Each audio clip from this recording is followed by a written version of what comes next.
السلام عليكم ورحمة الله وبركاته. والسلام. بسم الله الرحمن الرحيم. انتظر شوية. الحمد لله رب العالمين. والصلاة والسلام على رسول الله محمد صلى الله عليه وسلم. Nimegushimira Imana Allah subhanahu wa ta'ala no kwifuriza intumwa yayo Muhammad sallallahu alayhi wa sallam amahoro n'imigisha. Banyacyubahiro bayisilamu ndetse namwe bayisilamu kazi, tugeze mu mwanya mwiza wo kubagezaho ubutumwa ubuyobozi bw'umuryango w'abayisilamu mu Rwanda bwageneye abayisilamu kuri uyu munsi mukuru w'igitambo wa Eid al-Adha y'umwaka w'ibihumbi 2026. Ubuyobozi bukuru bw'umuryango w'abayisilamu mu Rwanda bwifurije abayisilamu by'umwihariko n'abaturarwanda bose muri rusange umunsi mukuru wa Eid al-Adha, ubabera umunsi w'ibyishimo no gukomeza kurushaho kwiyegereza Imana. Ubuyobozi bw'umuryango w'abayisilamu mu Rwanda burashimira abayisilamu ku ruhare bakomeje kugira mu kwitangira no gushyigikira ibikorwa by'idini bitandukanye, by'umwihariko ubufatanye n'ubwitange bwabaranze mu gutanga inkunga yabo mu gikorwa cyo kubaka umusigiti ugezweho w'icyitegererezo wahazwi nko mu Itungo mu karere ka Kicukiro.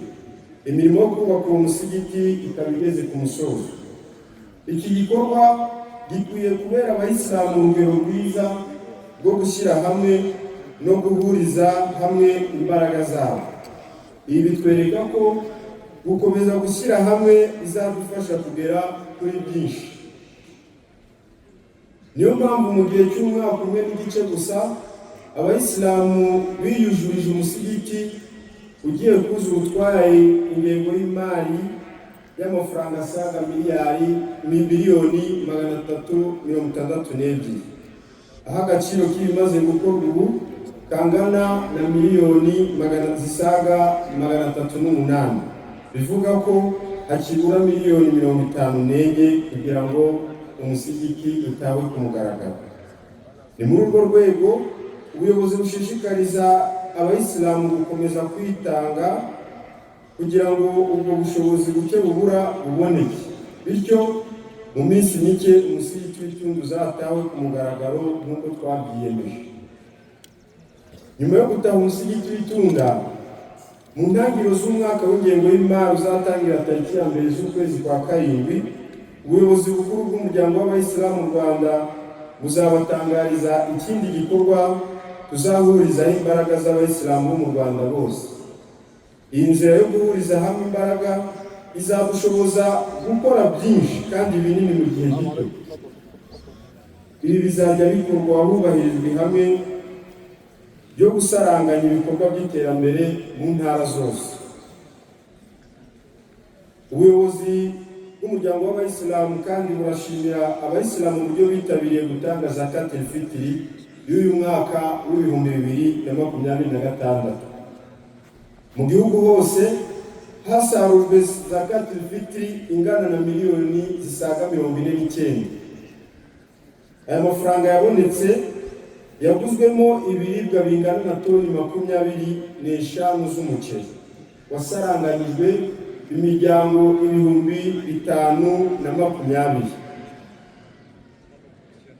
Ubuyobozi bukuru bw'umuryango w'abayisilamu mu Rwanda buramenyesha abayisilamu ko uyu mwaka hijja yateguwe neza cyane nk'uko bisanzwe.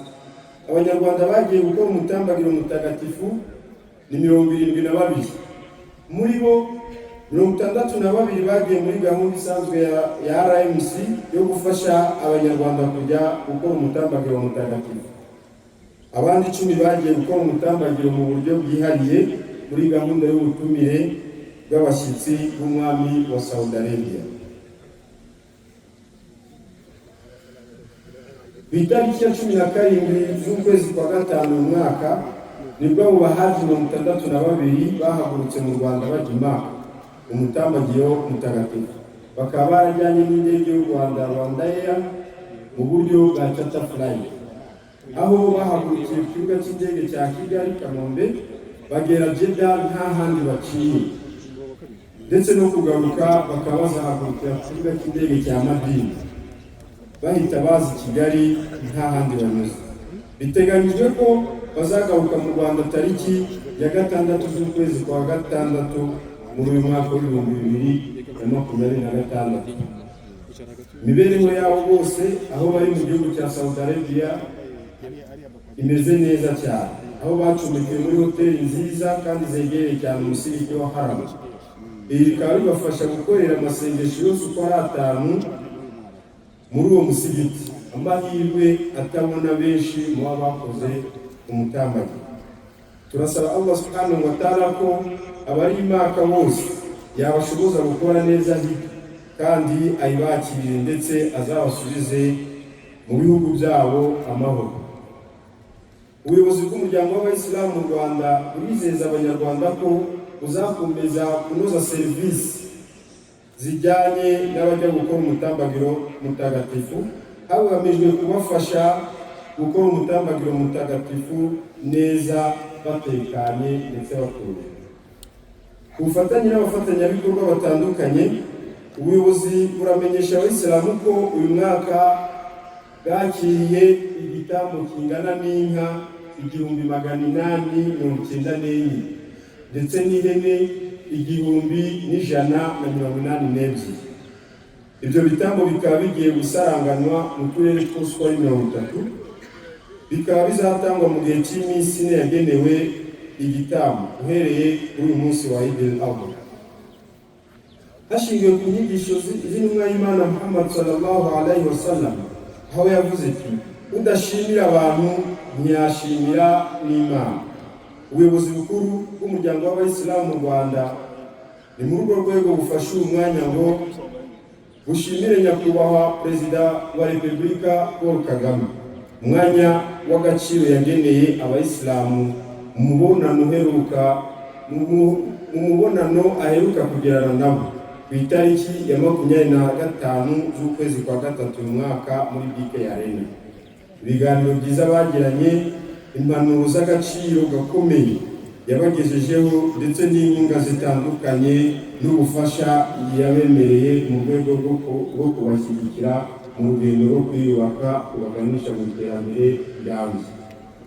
Ubuyobozi bw'umuryango w'Abayisilamu mu Rwanda bwongeye kwibutsa Abayisilamu ko gukomeza kurinda ubumwe bwacu, guhuriza hamwe imbaraga n'ubufatanye ari byo byonyine bizadufasha kugera ku iterambere rirambye twifuza. Abayisilamu baributswa kandi gukomeza kurangwa n'indangagaciro zikwiye umuyisilamu nyawe, barangwa n'ubworoherane ndetse no kubanirana neza. Murakoze, Allah akomeza abarinde kandi yakira ibikorwa byiza mwakoze. Eid Mubarak wa assalamu alaikum wa rahmatullahi wa barakatuh.